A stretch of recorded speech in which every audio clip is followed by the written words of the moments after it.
When I was a senior in high school, right about that time, I started applying for colleges and universities.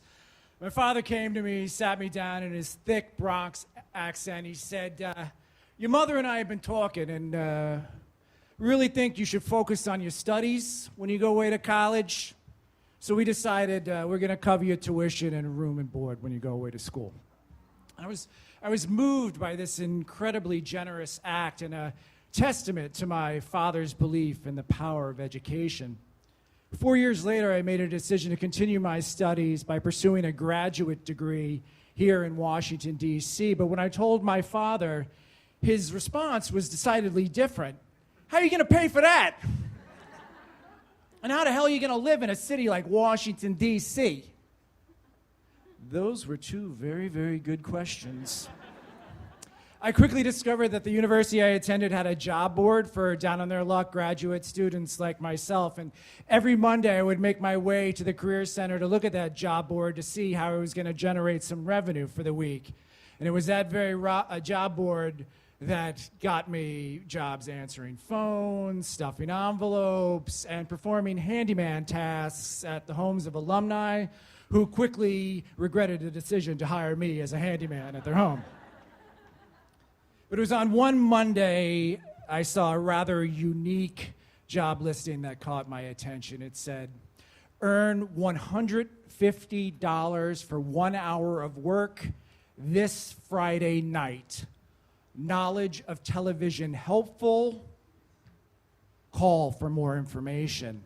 Wow, $150 for 1 hour work? That was quite a payday, and I loved television. Who knew? Maybe this job was going to lead to a long and illustrious career on TV. I made the call. Hello, I'm calling about the job on Friday night. Great. So you're available Friday night? Wonderful. Can you tell me what your height and weight is? My height and weight, that was a rather odd series of questions to start with. Yeah, I'm 5'10", 175, fair skin, I'm blonde, I've got some freckles, my eyes are blue, but, well, depending on what I'm wearing, sometimes they're gray. Great, thank you. Your height and weight will work, you're hired. Come to the Omni Showroom this Friday night at 6:30. I will meet you and a few other gentlemen at the concierge desk. And if you don't come, let's just say there's gonna be some problems. What kind of problem? Oh, one more thing. Bring some athletic wear, a shorts, a t-shirt, something you can move around in. And with that, he hung up. He didn't ask me a single question about television. As the week progressed and Friday night got closer, I got a little more nervous and excited and anxious about this mystery job I had signed up for. So whenever my anxiety started to increase, I repeated my newfound mantra, $150, 1 hour of work. $150, 1 hour of work. Friday night rolled around, I threw some athletic wear into a backpack, and I made my way to the hotel. By the time I got to the concierge desk, there were already a number of other gentlemen there. There was a tall guy, there was a buff guy, there was a short, chubby guy, and then there was another gentleman about my height and weight. I smiled, nodded at them, and posted up next to the short, chubby guy because he looked like the friendliest in the bunch. Smiled at me, and he leaned in. First time? You're probably nervous. I was nervous my first time, too, but it'll be okay. Just do what he says, and you might get steady work out of it. It's true. The pay's fantastic. Oh, but it can be a little hard to breathe with the mask on. Just think happy thoughts and it'll all be over before you know it. Mask? Nobody said anything about a mask. $150, 1 hour of work. $150, 1 hour of work.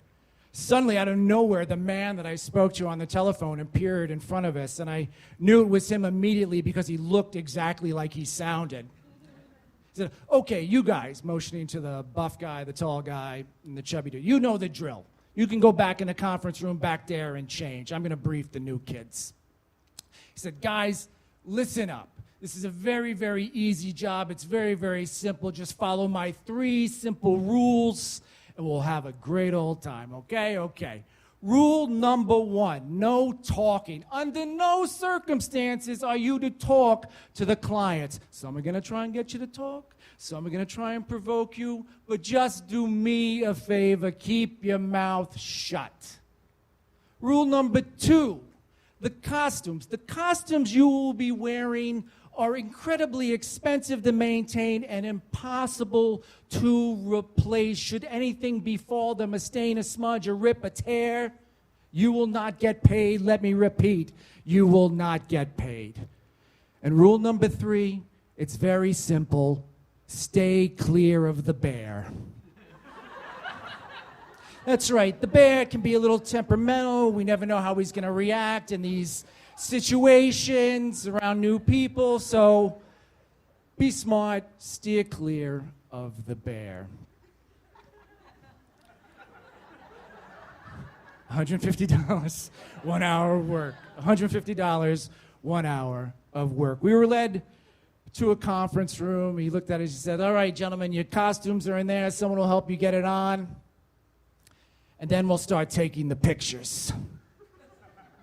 Now, I was fine with everything up until that point, but the very thought of whatever unholy act I was about to take place in was going to be documented and there would be photographic evidence of, I said, no, that's where I draw the line. And as I'm about to turn tail and walk out on this tremendous payday, I see I'm surrounded by Woodsy the Owl, McGruff the Crime Dog, and you guessed it, Smokey the Bear.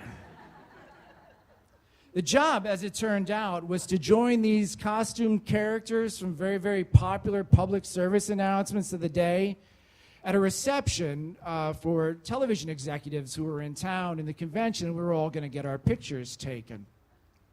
And me, I was one of the crash test dummies. You guys remember the crash test dummies? You can learn a lot from a dummy. Yeah, I was one of them.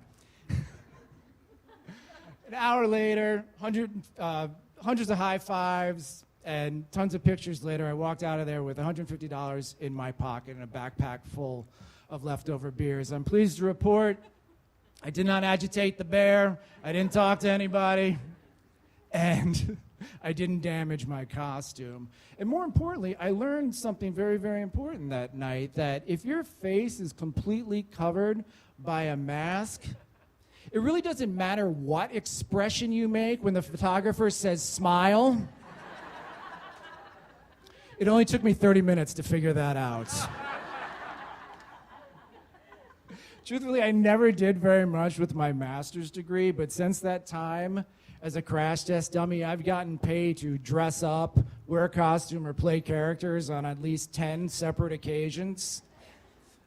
A few years back, I was Amtrak's National Train Day mascot, Trainiac. For those of you that travel, I play the role of distinguished business traveler in a Customs and Border Patrol video that you may have seen. And one gig that I took that was poorly thought out was the naughty Santa at an advertising industry event. I won't be doing that again. But it's always fun, for me anyway, to make some cash and dress up as somebody or something else for a while. I'm not going to make a living doing it, but you do have some very interesting times. So that being said, just a reminder to all you in attendance tonight, it's never too early to start making your holiday plans. If you're in the market for a Santa Claus, for your office's holiday party, see me after the show. I'm currently running a special for Story District fans. It's $150 for 1 hour of work. $150 for 1 hour of work. Thank you, everybody.